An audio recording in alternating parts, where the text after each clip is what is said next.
Assalamualaikum warahmatullahi wabarakatuh. Di video kali ini, kami akan sedikit membahas materi dari studi kebijakan dakwah. Dan yang pertama, izinkan kami untuk memperkenalkan diri dulu. Nama saya Salma Salvianti, NIM 3419096. Saya sendiri, Erna Hidayah, NIM 3419084. Pada kesempatan kali ini, kami akan menjelaskan sedikit tentang Undang-Undang Nomor 11 Tahun 2008 tentang informasi dan transaksi elektronik dan implikasinya terhadap dunia dakwah. Untuk pembahasan yang pertama, yaitu tentang makna dari Undang-Undang Nomor 11 Tahun 2008 tentang ITE.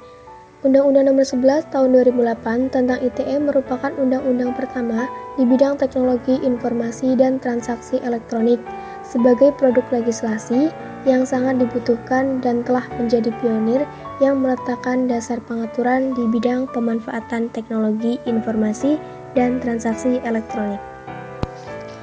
Jadi, untuk pembahasannya dibagi menjadi 4 pokok bahasan. Yang pertama, makna dari Undang-Undang Nomor 11 Tahun 2008 tentang ITE. Kemudian yang kedua, latar belakang dari dikeluarkannya undang-undang tersebut. Yang ketiga, kedudukannya, dan yang keempat, implikasi dalam dunia dakwah. Kemudian, latar belakang dari dikeluarkannya Undang-Undang Nomor 11 Tahun 2008 tentang ITE dibagi menjadi 4. Yang pertama, kemajuan teknologi.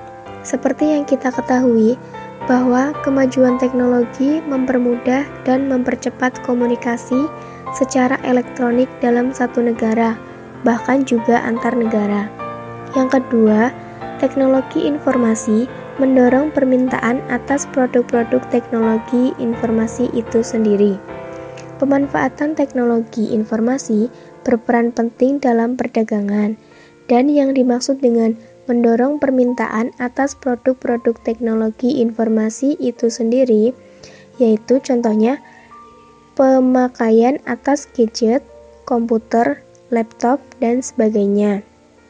Yang ketiga, memudahkan transaksi bisnis keuangan di samping bisnis-bisnis lainnya.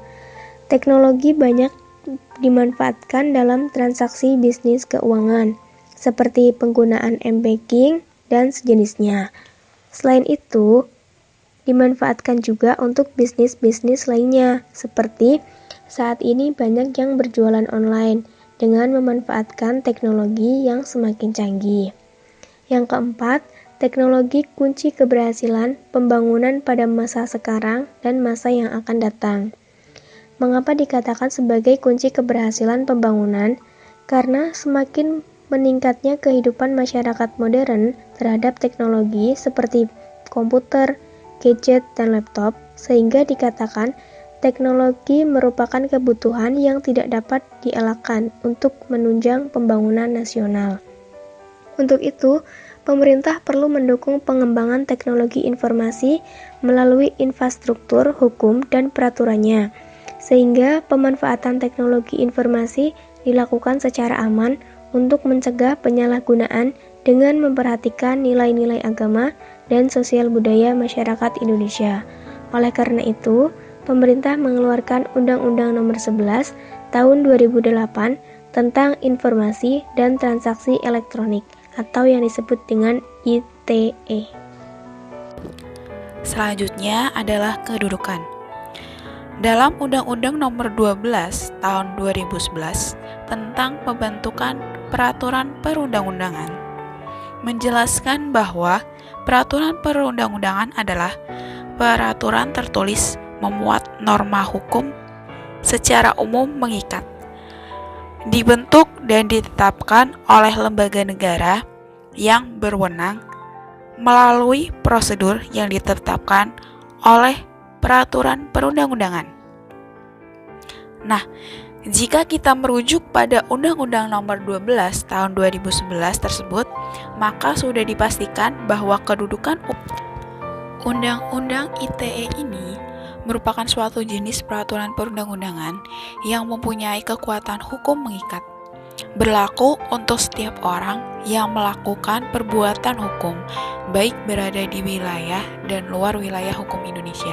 UU ITE ini memiliki jangkauan yurisdiksi tidak semata-mata untuk perbuatan hukum yang berlaku di Indonesia dan atau dilakukan oleh WNI, tetapi juga berlaku untuk perbuatan hukum yang dilakukan di luar wilayah hukum yurisdiksi di Indonesia, baik oleh WNI atau WNA, bahkan Badan Hukum Indonesia maupun Badan Hukum Asing yang memiliki akibat dari hukum di Indonesia. Mengingat pemanfaatan TI untuk informasi elektronik dan transaksi elektronik dapat bersifat lintas teritorial atau universal. Universality di sini artinya universal interest jurisdiction, atau setiap negara berhak menangkap, menghukum para pelaku pembajakan, diperluas dengan kejahatan kemanusiaan atau crime against humanity, genosida, pembajakan pesawat, dan diperluas interest privacy, hacking, cracking virus. Implikasinya, dengan adanya UU nomor 11 tahun 2008, pasal 28, dan Fatwa MUI nomor 24 tahun 2017, juga diperkuat dengan kasus dugaan penghinaan yang terjadi di Fakultas Dakwah dan Komunikasi, secara langsung memberikan pengaruh terhadap etika dan norma dalam menggunakan media sosial, khususnya di UIN Alauddin Makassar. Pada dasarnya, tujuan dikeluarkannya fatwa oleh MUI untuk kemaslahatan manusia, terutama umat Islam. Dengan adanya fatwa yang tidak mengikat di hukum Indonesia, artinya boleh dipatuhi dan boleh tidak dipatuhi, menjadikan fatwa yang terbengkalai. Seharusnya pemerintah lebih memperhatikan fatwa guna penyerapan menjadi undang-undang agar kekuatan hukum Indonesia itu mengikat. Nah, kita sebagai umat Islam yang baik juga seharusnya aktif membaca dan mencari informasi mengenai ilmu pengetahuan yang kian hari kian berkembang, sehingga dalam prakteknya tidak terjadi kesalahan karena ketidakpahaman.